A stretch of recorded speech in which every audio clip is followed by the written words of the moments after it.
Trump का अमेरिकी सैनिकों को कौन सा आदेश कि पीएम मोदी को भी पाकिस्तान को ठोकने का मौका मिल गया, अब इसके बारे में बताता हूं। डोनाल्ड ट्रंप ने वेनेजुएला पर हमला करके जिस तरह वहां के राष्ट्रपति को कैप्चर किया, उसे दुनिया के कई देशों के लिए एक मैसेज के तौर पर देखा जा रहा है। जिस तरह अमेरिका की स्पेशल फोर्स ने चंद घंटे के ऑपरेशन में वेनेजुएला के राष्ट्रपति को उठाया, उसके बाद मुनीर और उसकी गोद में पल रहे दाऊद, हाफिज, मसूद अजहर जैसे आतंकी तनाव में होंगे। उन्हें भी डर सताने लगा होगा कि कहीं उनका हाल भी मादुरो जैसा ना हो जाए, उन्हें भी कहीं हाथों में हथकड़ी लगाकर भारत ना पहुंचा दिया जाए। और वेनेजुएला में ट्रंप के ऑपरेशन के बाद पाकिस्तान के लोग भी मान चुके हैं कि जिस तरह अमेरिका ने वेनेजुएला पर बारूद बरसाया, उसी तरह के हालात आने वाले वक्त में पाकिस्तान में भी देखने को मिल सकते हैं। क्योंकि आप देखिए, अमेरिका ने अपना मकसद पूरा करने के लिए सिर्फ वेनेजुएला की राजधानी काराकास को निशाना बनाया। राजधानी काराकास में भी सिर्फ उन्हीं सैन्य ठिकानों को टारगेट किया गया जहां से पलटवार होने का खतरा था। अमेरिका ने वेनेजुएला की आम जनता पर किसी तरह का हमला नहीं किया। ऐसे में पाकिस्तान के लोग कह रहे हैं कि जिस तरह ट्रंप ने वेनेजुएला में घुसकर वहां के राष्ट्रपति को उठा लिया, उसी तरह भारत भी पाकिस्तान में घुसकर वर्दी वाले दहशतगर्दों और उनकी गोद में पल रहे हाफिज सईद, मसूद अजहर जैसे आतंकियों को सीक्रेट ठिकानों से उठाकर ले जाएगा। पाकिस्तान में आतंकियों के खिलाफ भारत के ऑपरेशन को लेकर खौफ इसलिए भी बढ़ गया है क्योंकि वेनेजुएला में हुए एक्शन के बाद भारत में अपने दुश्मनों के खिलाफ एक्शन की मांग तेज होने लगी। AIMIM के प्रमुख असदुद्दीन ओवैसी ने कहा कि जब ट्रंप अपनी फौज भेजकर वेनेजुएला के राष्ट्रपति को उठवा सकते हैं, तो पीएम मोदी को भी पाकिस्तान में फौज भेजकर मुंबई आतंकी हमले की साजिश रचने वाले मसूद अजहर और हाफिज सईद जैसे शैतानों को भारत ले आना चाहिए। सुनिए ओवैसी।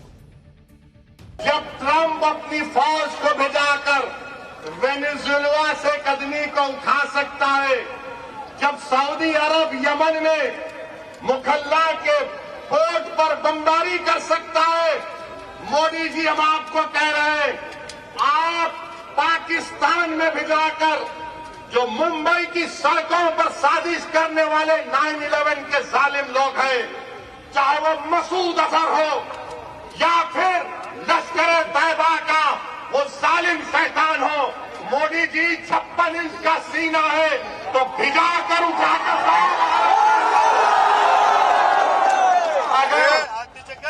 अगर ट्रंप कर सकता है तो क्या आप समझे? अरे जब ट्रंप कर सकता है तो आपको भी करना पड़ेगा। ओवैसी तो ट्रंप के ऑपरेशन वेनेजुएला के बाद पाकिस्तान के खिलाफ एक्शन की मांग उठा रहे हैं, लेकिन मुनीर को शायद पहले ही इस तरह की कार्रवाई का अंदेशा हो चुका है, इसलिए उसने पहले ही भारत के एक्शन के डर से अपनी सिक्योरिटी टाइट करवा ली। और पाठशाला में हम आपको इसके बारे में विस्तार से बता चुके हैं कि कैसे मुनीर इन दिनों 24 घंटे बुलेट प्रूफ जैकेट पहनकर घूम रहा है। चाहे घर में हो, विदेश में हो, मुनीर हर जगह बुलेट प्रूफ जैकेट ही पहनकर जाता है। और वेनेजुएला में ट्रंप के ऑपरेशन के बाद से तो मुनीर का बीपी और हाई हो गया होगा, क्योंकि लोग ट्रंप के ऑपरेशन वेनेजुएला को पीएम मोदी के ऑपरेशन सिंदूर से कनेक्ट करने लगे। ऑपरेशन सिंदूर में भारत की सेना ने भी पाकिस्तान के खिलाफ कोई ट्रेडिशनल वॉर नहीं छेड़ी थी। पाकिस्तान में सिर्फ आतंकियों के ठिकानों को निशाना बनाया गया था, आम लोगों पर किसी तरह के हमले नहीं किए गए थे। कहा जा रहा है कि अमेरिका ने वेनेजुएला में उन सैन्य ठिकानों को निशाना बनाया जहां से पलटवार की आशंका थी। वेनेजुएला में उतरने से पहले ही अमेरिकी सेना ने एयर पावर स्टेल्थ टेक्नोलॉजी और इंटेलिजेंस के दम पर दुश्मन को जवाब देने लायक ही नहीं छोड़ा। यह सब बिल्कुल वैसा ही था जैसा ऑपरेशन सिंदूर में भारत ने किया। भारत ने भी पाकिस्तान के एयर डिफेंस सिस्टम और रडार्स को पूरी तरह तबाह कर उसके जवाब देने लायक ही उसे नहीं छोड़ा था। तो दुनिया कह रही है भाई, भारत में भी लोग कह रहे हैं कि अगर अमेरिका को खतरा लगा तो उसने एक्शन किया, तो पाकिस्तान तो आतंकिस्तान है, उससे बड़ा खतरा कौन हो सकता है? तो भारत को भी एक्शन लेना चाहिए। तो भारत को और अच्छा मौका मिल गया है। सुनिए रक्षा विशेषज्ञ किस तरह वेनेजुएला में ट्रंप के ऑपरेशन की तुलना ऑपरेशन सिंदूर से कर रहे हैं।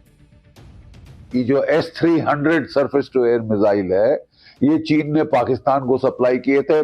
भारत की भी टेक्नोलॉजिकल कैपेबिलिटी इतनी थी कि हमने उनके पूरी तरह से सप्रेस कर दिया, 7 रडार फोड़ दिए, ठीक है, और पूरा जो एयर डिफेंस है उसको नाकारा कर दिया। इसीलिए अमेरिका के जो स्पेशल फोर्सेस के हेलीकॉप्टर्स थे वो कोई 100 से ज्यादा किलोमीटर वो समुद्र तट पार करके अंदर गए वेनेजुएला में, और वहां पे वो हमला किया, स्नैच ऑपरेशन किया और वहां से उसको निकाल लिया। ट्रंप ने वेनेजुएला में जो पिक्चर दिखाई उसे देखकर तो पाकिस्तान के होश उड़े हो, क्योंकि पाकिस्तान सोच रहा होगा कि जैसा ट्रंप ने वेनेजुएला में किया वैसा उसके साथ हो गया तो क्या होगा। आप देखिए कि ट्रंप कैसे वेनेजुएला के राष्ट्रपति को खींच कर लाए। वेनेजुएला को भनक लगे बिना 150 एयरक्राफ्ट हेलीकॉप्टर्स की लैंडिंग, 7 धमाके, फिर मादुरो को अमेरिका पहुंचा दिया गया। यह सब किसी हॉलीवुड फिल्म की स्क्रिप्ट जैसा लगता है, लेकिन अमेरिका की डेल्टा फोर्स ने इसे कैसे हकीकत में बदल कर दिखाया। आधी रात के कुछ देर बाद अमेरिकी सेना ने पहले वेनेजुएला की राजधानी काराकास में तय किए गए टारगेट्स को निशाना बनाना शुरू किया। सबसे पहले गोला बारूद, डिपो, एयर डिफेंस और काराकास के हवाई अड्डे पर हमले किए। इसके साथ ही उस फोर्ट त्योना मिलिट्री बेस पर भी हमला कर दिया, जहां मादुरो और उनकी पत्नी मौजूद थी। यह वेनेजुएला का सबसे बड़ा सैन्य ठिकाना माना जाता है। टेक्नोलॉजी का इस्तेमाल करके अमेरिका ने ऑपरेशन के दौरान काराकास की लगभग सभी लाइट्स बंद कर दी। इसके साथ ही हेलीकॉप्टर्स को गिराने वाले air defence, early warning radar system, surface to air missile launcher सब नाकाम कर दिए। सेफ कॉरिडोर तैयार होने के बाद अमेरिकी डेल्टा फोर्स के एयरक्राफ्ट्स ने समंदर में तैनात अमेरिकी युद्धपोत यूएसएस इवो जिमा से ऑपरेशन एब्सोल्यूट रिजॉल्व के लिए उड़ान भरी। इस मिशन के लिए 150 से ज्यादा एयरक्राफ्ट का इस्तेमाल हुआ, जिसमें फाइटर जेट, बॉम्बर ड्रोन, निगरानी विमान, खुफिया विमान और हेलीकॉप्टर शामिल थे। डेल्टा फोर्स के हेलीकॉप्टर्स ने फोर्ट त्योना मिलिट्री बेस की इमारतों की छत पर लैंडिंग की और इसके बाद डेल्टा फोर्स के कमांडो ने मिलिट्री बेस में छिपे मादुरो और उनकी पत्नी की तलाश शुरू की। दोनों को पहले अमेरिकी नेवी के युद्धपोत यूएसएस इवो जिमा पर लाया गया और वहां से फिर अमेरिका पहुंचा दिया गया। तो भारत जो है वो ऐसा कर सकता है या करेगा, अब यह प्रश्न उठ रहा है।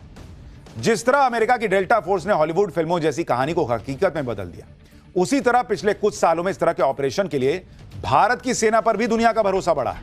भारत में भी बेबी और डी डे जैसी बॉलीवुड फिल्मों में आतंकियों के खिलाफ दूसरे देशों में घुसकर भारतीय एजेंसियों के ऑपरेशन को दिखाया जा चुका है। लेकिन जब से नरेंद्र मोदी प्रधानमंत्री बने हैं, उसके बाद असल जिंदगी में भी इस तरह के ऑपरेशन होने लगे। ऐसा ही एक ऑपरेशन साल 2015 में हो चुका है। इसे ऑपरेशन हॉट परस्यूट नाम दिया गया था।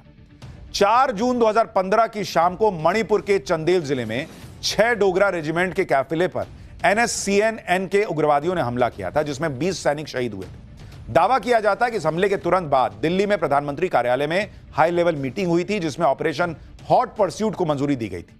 खुफिया रिपोर्ट में इस बात की पुख्ता जानकारी मिल चुकी थी कि हमले में शामिल उग्रवादियों के कैंप भारत म्यांमार बॉर्डर के पास और म्यांमार के अंदर 2 जगहों पर थे। इसके बाद ऑपरेशन के लिए भारतीय सेना की स्पेशल फोर्स मानी जाने वाली 21 पैरा SF के 72 कमांडो को अत्याधुनिक हथियारों से लैस किया गया। ये कमांडो भारत म्यांमार बॉर्डर के पास उतरे। इसके बाद ये कमांडो घने जंगलों के बीच 50 किलोमीटर का पैदल सफर तय करके उग्रवादियों के कैंप तक पहुंचे। हमले से पहले कमांडो 2 ग्रुप में बटे और एक ग्रुप ने डायरेक्ट अटैक किया और दूसरे ने उग्रवादियों को भागने से रोका। पूरा ऑपरेशन कहा जाता है कि 40 मिनट में खत्म हो गया था, जिसमें 38 उग्रवादी मारे गए और 7 घायल हुए। ऑपरेशन के दौरान मदद के लिए भारतीय वायुसेना के MI-17 हेलीकॉप्टर स्टैंड बाय पर रखे गए थे, ताकि जरूरत पड़ने पर सभी कमांडोज को निकाला जा सके। ऑपरेशन के बाद भारत ने म्यांमार की सरकार को इसकी जानकारी भी दी थी। इस ऑपरेशन का असर यह हुआ कि म्यांमार की सीमा से होने वाले उग्रवादी हमले करीब करीब खत्म हो गए। और कौन भूल सकता है कि भारत ने जिस तरीके से सर्जिकल स्ट्राइक की थी अंदर घुसकर, तो भारत कर तो सकता है। भारत के सैनिकों में दम ना हो या कोई कमी हो, ऐसा नहीं है। भारत के सैनिक जबरदस्त हैं बॉस, बस कब होगा ये प्रश्न है। और इस वक्त एक बड़ी खबर आ रही है, भारत ने ईरान के लिए ट्रैवल एडवाइजरी जारी कर दी है।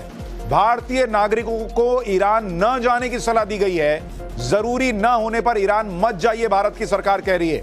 भारतीय नागरिक ट्रंप की ईरान को धमकी के बाद एडवाइजरी ये जारी की गई है। यानी क्या अगला टारगेट ईरान ही है? अब सवाल खड़ा होता है, क्योंकि भारत की सरकार ने एडवाइजरी जारी कर दी है कि भाई जरूरी ना हो मत जाइए ईरान। खैर, अब देखिए क्या होता है, कहां क्या होता है। For more of such videos, do like, share and subscribe to ET Now Swadesh.